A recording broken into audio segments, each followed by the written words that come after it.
सिद्धिप्रदायकाय गुरु ब्रह्मा गुरु विष्णु गुरुदेव महेश्वर गुरु साक्षाತ್ परब्रह्ಮ तस्मै ಶ್ರೀ ಗುರುವೇ ನಮಃ. ನಮಸ್ಕಾರ, ನಾನು ನಿಮ್ಮ ಪಂಡಿತ್ ಲೋಕನಾಥ್ ಭಟ್ ಮಾಡುತ್ತಿರುವಂತಹ ನಮಸ್ಕಾರಗಳು.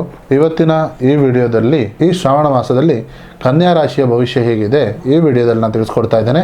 ಈ ವಿಡಿಯೋ ನಿಮಗೆ ಇಷ್ಟವಾದಲ್ಲಿ ಈ ವಿಡಿಯೋಗೆ ಲೈಕ್ ಕೊಟ್ಟು ನನ್ನ ಚಾನಲ್ ಆದ ರಾಯರ ಭವಿಷ್ಯಕ್ಕೆ ಸಬ್ಸ್ಕ್ರೈಬ್ ಮಾಡಿ. ಕೆಲಸದ ವಿಚಾರದಲ್ಲಿ ಈ ಶ್ರಾವಣ ಮಾಸದಲ್ಲಿ ನಿಮಗೆ ಒಂದು ಹೊಸ ಜವಾಬ್ದಾರಿಗಳನ್ನು ಕೊಡುತ್ತಾರೆ. ನಿಮ್ಮ ಕೆಲಸವನ್ನು ಮೆಚ್ಚುಗೆ ಪಡುವಂತಹ ವ್ಯಕ್ತಿಗಳು ಇರ್ತಾರೆ, ಹಾಗೂ ನಿಮ್ಮ ಕೆಲಸದಲ್ಲಿ ಸಣ್ಣ ಪುಟ್ಟ ತಪ್ಪನ್ನು ಹುಡುಕುವಂತಹ ಜನಗಳು ಕೂಡ ಇರ್ತಾರೆ. ಹಾಗಾಗಿ ಯಾರನ್ನು ಕೂಡ ಖುಷಿ ಪಡಿಸುವಂತಹ ಅವಶ್ಯಕತೆ ಇಲ್ಲ.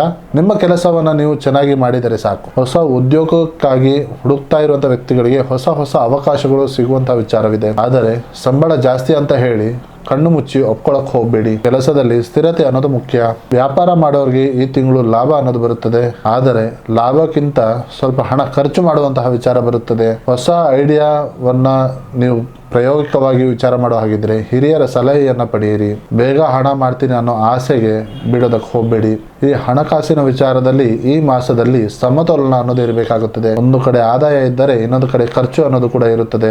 ಈ ಮಾಸದಲ್ಲಿ ದೊಡ್ಡ ಮಟ್ಟದಲ್ಲಿ ಸಾಲವನ್ನು ಕೊಡುವಂತಹ ಸಂದರ್ಭದಲ್ಲಿ ತುಂಬಾ ಆಲೋಚನೆ ಮಾಡಿ ನಿರ್ಧಾರವನ್ನು ತೆಗೆದುಕೊಳ್ಳಿ, ಏಕೆಂದರೆ ಹಣ ವಾಪಸ್ ಬರೋದು ತುಂಬಾ ತಡವಾಗುತ್ತದೆ. ಇನ್ನು ಕುಟುಂಬದ ವಾತಾವರಣ ನೋಡೋ ಹಾಗಿದ್ರೆ ಕುಟುಂಬದಲ್ಲಿ ವಾತಾವರಣ ತುಂಬ ಚೆನ್ನಾಗಿರುತ್ತದೆ, ಆದರೆ ನಿಮ್ಮ ಮಾತಿನ ಶೈಲಿ ಗಟ್ಟಿಯಾಗಿದ್ದರೆ ಮನೆಯವರೇ ಇರುವಂತಹ ಮನಸ್ಸು ನೋವಾಗುತ್ತದೆ. ಈ ಮಾಸದಲ್ಲಿ ಹೆಚ್ಚು ಕೇಳಿ ಕಡಿಮೆ ಮಾತನಾಡಿ. ಮನೆಯಲ್ಲಿ ಹಿರಿಯರು ಹೇಳುವಂತಹ ಮಾತುಗಳು ನಿಮ್ಮ ಸಮಸ್ಯೆಗೆ ಉತ್ತರವಾಗಿ ಕಾಣುತ್ತದೆ. ಪ್ರೀತಿಯಲ್ಲಿ ಇರೋರಿಗೆ ಈ ಮಾಸದಲ್ಲಿ ಸಹನೆ ಅನ್ನೋರಿಗೆ ತುಂಬ ಮುಖ್ಯ ಆಗುತ್ತದೆ.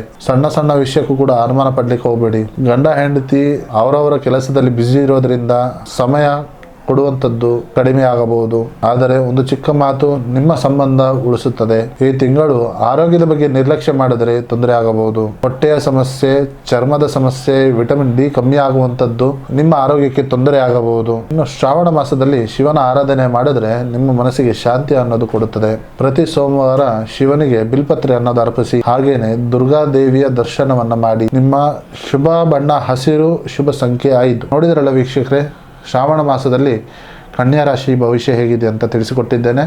ಈ ವಿಡಿಯೋ ನಿಮಗೆ ಇಷ್ಟವಾದಲ್ಲಿ ಈ ವಿಡಿಯೋಗೆ ಲೈಕ್ ಕೊಟ್ಟು ನನ್ನ ಚಾನಲ್ ಆದ ರಾಯರ ಭವಿಷ್ಯಕ್ಕೆ ಸಬ್ಸ್ಕ್ರೈಬ್ ಮಾಡಿ.